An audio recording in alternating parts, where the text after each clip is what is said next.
Hola sa mga nagtatanong po kung paano ginagawa si Popo. Ito po, I'm going to make you a tutorial step by step.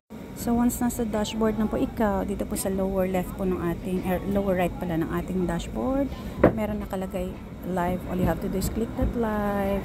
And ayan, mapupunta ka dito. Make sure po na, saan siya naman sa aking hair? Make sure po na nailagay mo po yung picture mo. For the first time po nagagawa pa lang nito, make sure po nilagay yung profile, and then kung ano yung topic na gusto mo pong gawin for that specific day. And then ayan, is it chatting, singing, or gusto ko na mahilig ka naman sumayaw sayo, then go, diba? And then sa dulong dulo po dito sa baba, ayan, may nakalagay go live. Make sure po ha na ma-choose mo po is it kung live or party live. Ang difference po niyan, pag solo live is of course from the word solo, ikaw lang mag-isa. Ayan, party is, ayan, live na with mga kasama ka, no? So, let's start with the party live. Sa party live po, meron siyang actually apat to.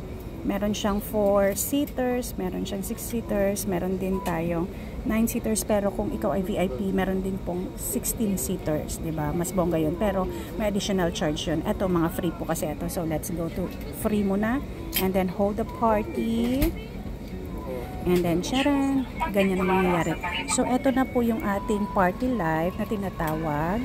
Ayan, so ganyan po ang mangyayari pag nasa party live ka. Siyempre, ikaw ang host, ikaw po ang nasa number 1.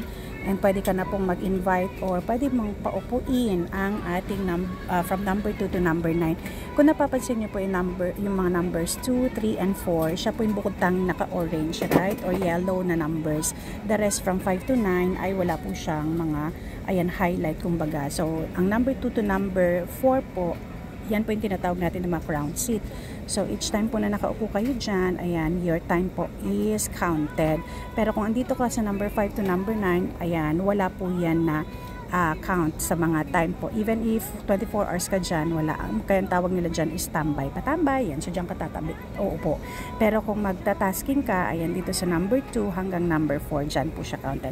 Okay? Ayan, para sa later po, ayan, ano natin sa next natin na round na videos kasi hindi na kaya siya lahat na itakal. Okay? Thank you so much. So, if you have some questions, comment lang po kayo dyan. Thank you.